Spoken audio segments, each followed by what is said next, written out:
Bloomberg Audio Studios. Podcasts, radio, news. This is the Bloomberg Daybreak Asia podcast. I'm Brian Curtis along with Doug Krisner. Join us each day for the stories making news and moving markets in the Asia Pacific. You can subscribe to the show anywhere you get your podcasts and always on Bloomberg Radio, the Bloomberg Terminal, and the Bloomberg Business app. Joining us now in the Bloomberg Interactive Broker Studio in New York is Gene Goldman. He is the CIO of Cetera Financial Group. In New York, visiting from California. Good of you to drop by. Thanks for making time with us. Thank you. One of the things that I'm curious about, we talk about the PCE data, the personal spending data. Let's focus on that right now, because I think that may have been the data point that the bond market was trading off of. Are you concerned about a meaningful downshift in growth? Sure. And Doug, first of all, thanks for having me back on your show.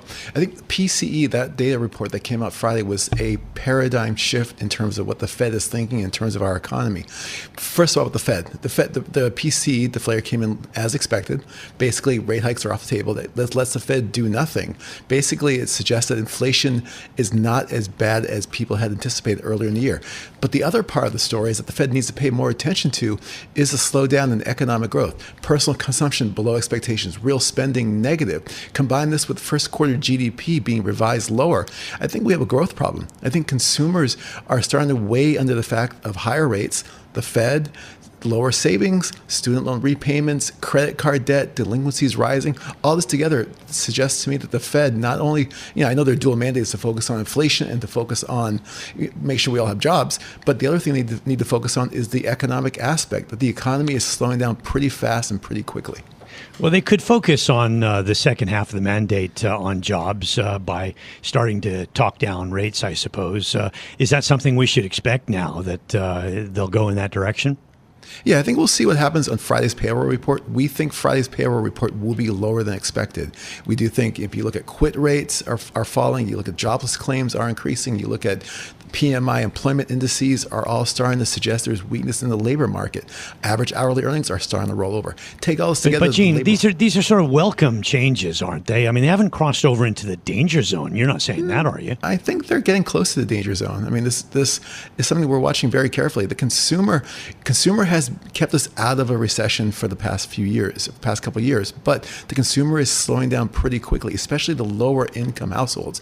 Even listen to some of the retailers' earnings reports. They're talking about there's a dynamic shift going on from general merchandisers saying, hey, there's a shift from discretionary to more staples purchasing. And the major retailer, I can't say their name, but they just cut costs on 5,000 different items, everyday items.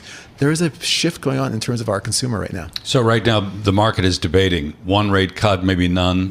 What's your view on the Fed? How aggressive will the Fed be? Given what I'm hearing from you, your couple of rate cuts seem to be baked into your equation. I'd love to come in after the payroll report on Friday. I think the payroll report Friday is the last employment report we get before the next Fed meeting. I think it's going to be lower than expected. I don't think the Fed will cut in June, but I think this gives us potentially maybe July, September, and after the election in November. So we're saying 3 rate cuts still. We still believe this because inflation is rolling over. If you pull out PCE, if you pull out rent, for example, we're at about 2.1% year over year. We're close to the Fed's target on PCE already if you pull out rent. Also, if you think about the economic growth, a Fed rate hike takes about 12 to 15 months to be felt by the economy. We still haven't felt a lot of last year's hikes. So I think this is weighing on the economy. This is weighing on the consumer, and we have to watch this very carefully.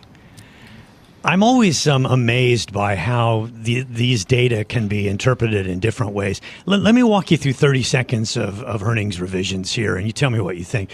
So I was making some notes yesterday. Bloomberg Intelligence has a report saying that earnings revisions turned positive for global equities outside the U.S. and China, so including that a lot of emerging markets. It's turned positive for the first time since 2022. And yet we have a separate story this morning out on the terminal that says that companies in the MSCI Emerging Markets Index, that half of them have missed analyst estimates and average profits have slumped 10% compared with the prior year period. How do you make sense of that? That's the same story we're seeing here in the United States, the Mag 7 versus the rest of the S&P 500. Earnings are being driven domestically strongly by the Mag 7, and analysts are raising estimates for the next 12 months.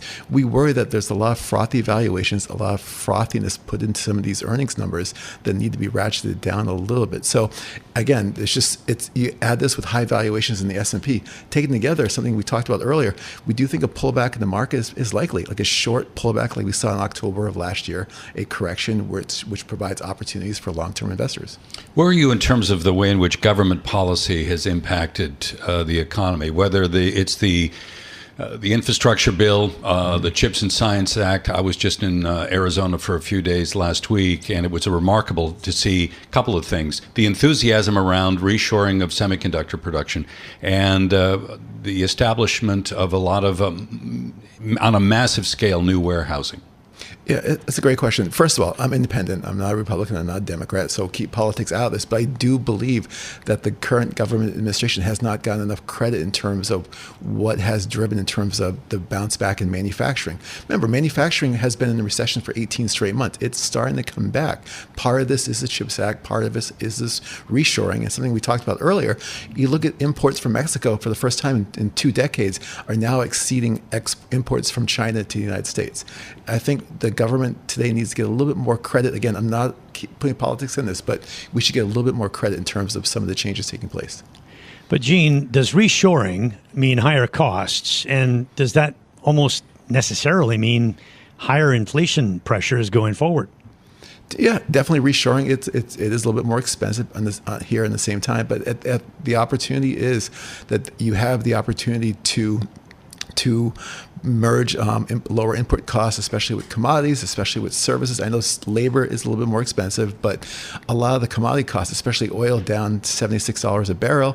Import costs are coming down pretty dramatically. I think these two will balance each other out at the end of the day. We were talking about artificial intelligence earlier. Where are you on the AI trade? And I'm curious, when you look at the way in which electric utility companies kind of intersect with this theme, I'm looking at one utility right now, Vistra Corporation, which is up by 160% so far this year. Yeah, great question. And I really can't comment on individual stocks, but there is a paradigm shift taking place in utilities. Utilities today really they're not one of our favorite sectors, but they're starting to get very attractive in terms of the paradigm shift taking place. You have the shift going on from legacy infrastructure into new rebuilds, and especially the use of AI to help kind of facilitate the transformation of power grids to make sure that power is being used correctly in the overall power grid. Today's power grids are extremely complex, and try managing that with an old infrastructure system, it's very difficult. But you layer on top of AI to say, okay, where do we allocate more power in the power grid based on the time of day, based on the uses? I think you have a huge opportunity. And you add on top of this with utilities, lower interest rates tends to benefit that sector as the third worst performing sector in the S&P this year. Doesn't that bring in the independent power producers more than the utilities, which have a lot of constraints? I think overall, anything paying a high dividend, which they all do, in a lower rate, will benefit from this paradigm shift. Give me a thesis here, 30 seconds, as to why you're favoring the areas of the market, let's say, call them materials, call it industrials, sure, cyclical stocks, when you're expecting a slowdown in the economy. Sure. I think part of it is evaluation. We do believe that more of the slowdown is going to take place on the growth side. So especially you look at last week, we saw a lot of software companies, AI companies.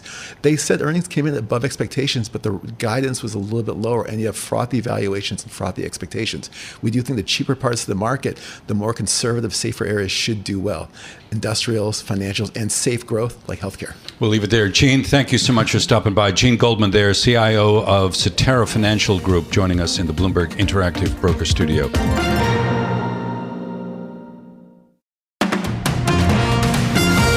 Let's go to technology next. And Nvidia, the company, is planning to upgrade its AI accelerators every year. The CEO of the company is Jensen Huang. He made this announcement on Sunday on the eve of the Computex trade show in Taiwan. Now, Huang announced a Blackwell Ultra chip. That's for 2025. And then he went on to say a next generation AI platform called Rubin is set for 2026. Huang said NVIDIA's style of accelerating computation will help firms cut cost. The savings are quite extraordinary. You're getting 60 times performance per dollar. 100 times speed up, you only increase your power by 3x. 100 times speed up, you only increase your cost by 1.5x.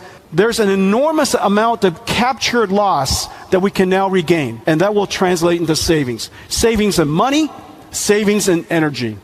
And that's the reason why you've heard me say, the more you buy, the more you save. Jensen Huang there, the CEO of Nvidia. By the way, the company also introduced some new AI tools as well as software models. Brian?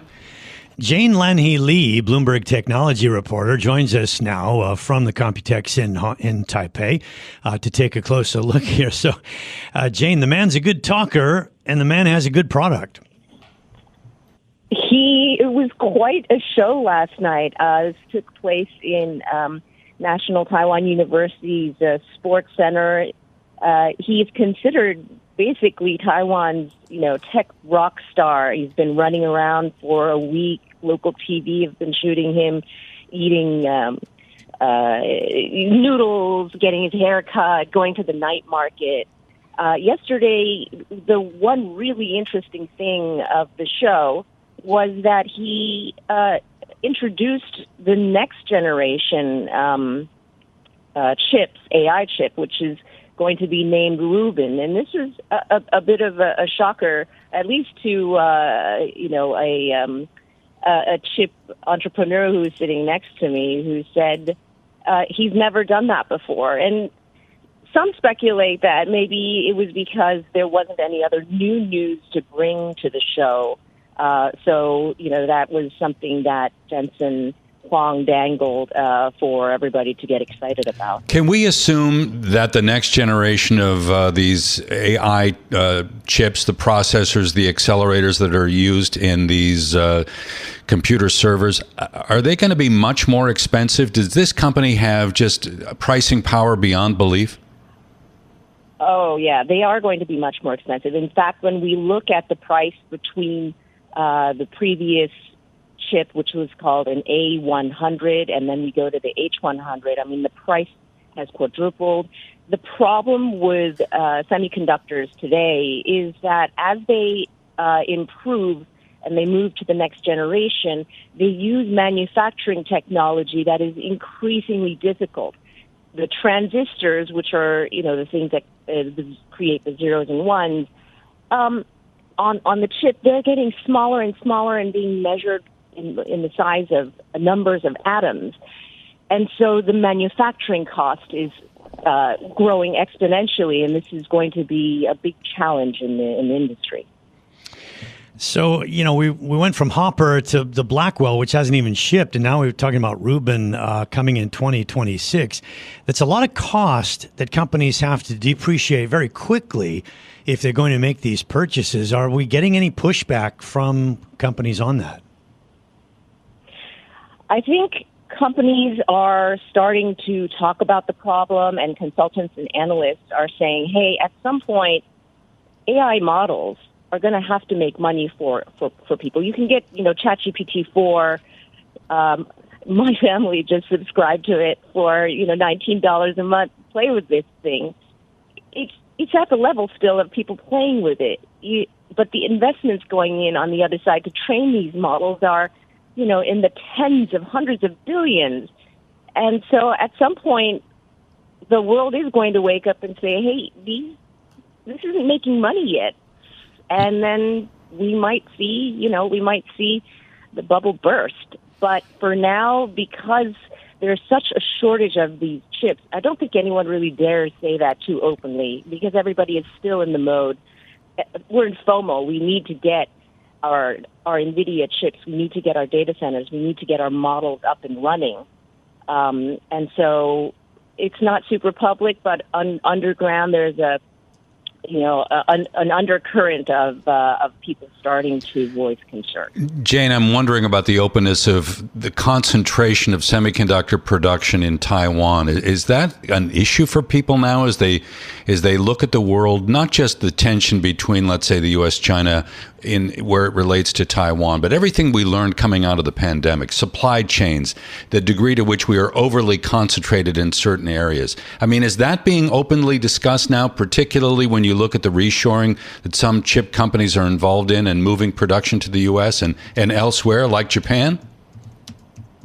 Oh, yeah, that's absolutely been talked about very openly, and that, TSMC, which has kept most of its production, except maybe like a research lab in the U.S., it is expanding into Arizona, Kumamoto plants in Japan.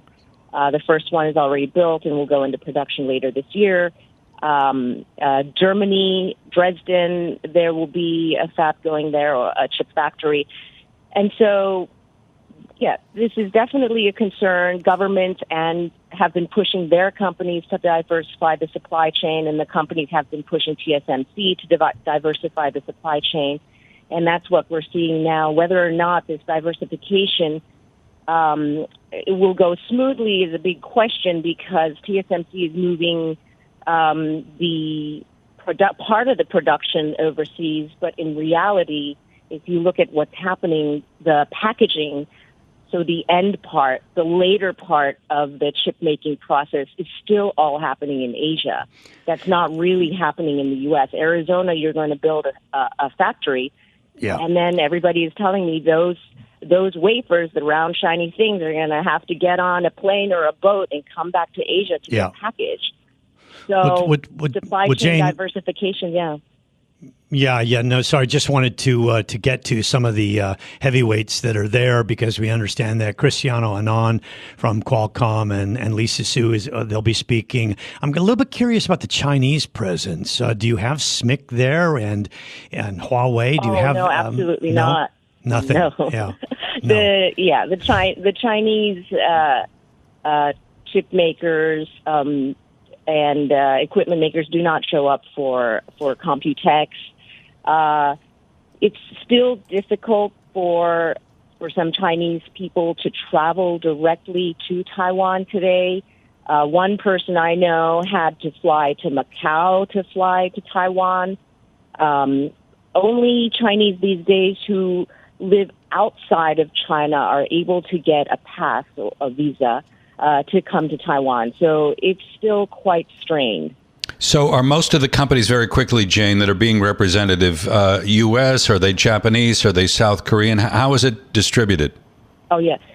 Again, so it's quite interesting. I mean, I myself lived in Korea for quite a long time. I spent my formative years there. And so it was quite interesting when I arrived in Taiwan to see that Korea and Taiwan don't seem to get along. There's this big tension and competition between these two countries, especially with Samsung and SK Hynix being in Korea and then TSMC being here. And so when I asked the Korean chip industry people, are you coming to Computex? They just straight out said, no, we don't come to that. We can't make it. Yeah. All right, Jane, thanks so much. Jane Lanhee Lee, Bloomberg Technology Reporter.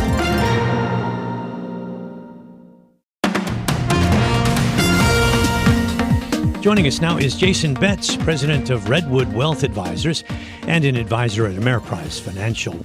So, Jason, the surge in stocks that we had in May seems like it's run out of gas a bit here. Momentum is down from the highs, breadth as well. We just went through the PCE data. That probably helps a little on the inflation side, but then the spending data hurts on the growth side. Net, what we're hearing from some investors is that they fear a retest of the lows in April. Do you? We're going to have to see how the data plays out, but I would say that, for sure, in terms of testing the high, we're around 40K on the Dow and 5,300 on the S&P. Those resistance points without any material uptick in data or softening of inflation, I'd be surprised if we test those levels on the upside anytime soon. In terms of retesting the lows, I think, once again, it just depends on what we see in terms of, top line and earnings, as well as just overall economic data, specifically the jobs, and also the personal savings and the personal spending numbers are a big deal. Yeah, so we'll see where that goes from here. Most definitely jobs data on Friday. So what's the house view over at Redwood on Fed cuts this year?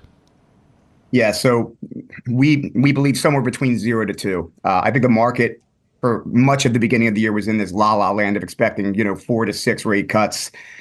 Yeah, the Fed's made it really clear that they're not interested in catering to the market. They want to curb inflation. And while they've done a decent job at that, the work isn't done yet. And so while we have seen a few little what I'll call mini misses in terms of data, and consumer sentiment came in, I believe, really low a couple weeks ago. It's not enough. We need to see things soften materially. We need to see inflation come down, I think, before the Fed really considers reducing rates. And I don't see that happening. Of course, I don't think you see that happening in June. Be surprised if it happens before fourth quarter. That said, I mean, we had earnings, and earnings sort of carried the day in a sense. We got through this last earnings season with about a 7% average gain in revenue for S&P 500 companies. I would say this, though, that over the past 2 months, it's been really kind of flat for the equity market. If you take the drop in April and then the modest gains in May, is that telling a broader story? What does that tell you? What it tells me is that that this earnings growth was already priced into stocks, and it was expected, and it's come, and it's been good, but the market wants more, and so we'll see where things kind of transpire from there. But I think we need to see continued improvement in earnings, and we need to see continued strong data. If we don't, I think we could see volatility return to the market more materially. We just had a story a little moment ago about Nvidia planning to upgrade its AI accelerators every year. That's a pretty aggressive strategy, but I think it's essentially what the market expects with that level of ambition to try to get to the levels of productivity that the market thinks AI will deliver. What's your view on AI right now? I mean, we're still really in the very early stages of it. A lot of the buying is still tied to speculation, right? So, we see this with any big thing. There's this hype of, well, it's going to sell a lot more, so it must be a great place to invest. And obviously, we've seen that play out in appetite for the Mag 7 stocks. We will see where that goes from here. Without a doubt, AI is going to be some form of game changer. I'm actually pretty optimistic about what I'll call the S&P 493. These companies have pretty attractive valuations right now, all things considered. And most of these companies have really yet to really implement or to really, to really consume AI in a meaningful way that would or will, in fact, drive revenues potentially and certainly cut costs. So that's a big wild card. To your point, though, about valuation, I mean, when you talk about AI, you obviously are talking about Nvidia and Broadcom and some of those chip makers. But then Microsoft is a name that comes up. But if you look at Microsoft, it's actually lower now than where it was in February. Yes. Now, I mean, part of that is that software generally is getting pummeled in the market. And that's because everybody's, throwing money at the AI hardware companies. But it seems like, with Microsoft actually down over the last 3 months, that's a pretty strong message. Yeah, it's a tough one because Microsoft obviously has its hands in a lot of cookie jars. And so to your point, there's the hype of AI and there's the excitement of AI. But then there's also been the tough waters that we've seen play out as well with software. So I don't really have a strong opinion one way or the other than it really comes down to the end of the day, what happens with jobs, what happens with continued consumption or lack thereof moving forward. And I think that's what it tells me. It tells me that the market is actually very discerning here. It's not like willy-nilly. It's not willy-nilly to the upside. I mean, and that might actually be a positive.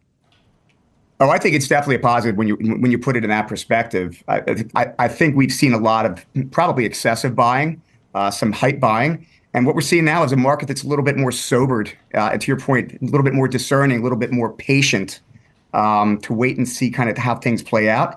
And for lack of a better way to put it, maybe a little bit more pessimistic.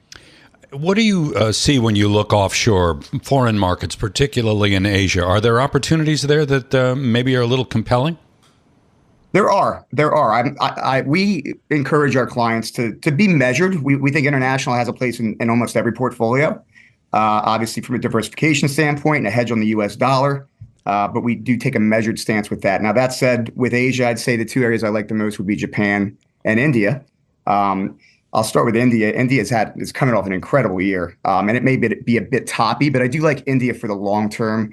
I think that just the fundamentals look good, and I think that there's continued foreign investment there. There's a continued growing appetite for labor in the offshore market. So I think India is a good long-term play. Maybe look at buying that on some dips if possible. And then as far as Japan is concerned, Gosh, isn't it so nice that Japan finally got out of this deflation, right? And so now we've got these stocks that are undervalued. We've got a pretty decent looking backdrop in general. We've got an investor friendly government, and I think there's a lot of opportunity in Japan moving forward. Yeah, we often hear about, governance getting a lot better, and the fact that in the past, owners just sat on the money in Japan, and now they're raising dividends and raising buybacks, and that money is kind of getting recirculated back into the economy, which is a good thing. So we'll see if that continues. Jason, thank you so much for joining us. Jason Betz, president of Redwood Wealth Advisors and private wealth advisor over at Ameriprise Financial. This has been the Bloomberg Daybreak Asia podcast, bringing you the stories making news and moving markets in the Asia Pacific. Visit the Bloomberg Podcast channel on YouTube to get more episodes of this and other shows from Bloomberg. Subscribe to the podcast on Apple, Spotify, or anywhere else you listen, and always on Bloomberg Radio, the Bloomberg Terminal, and the Bloomberg Business app.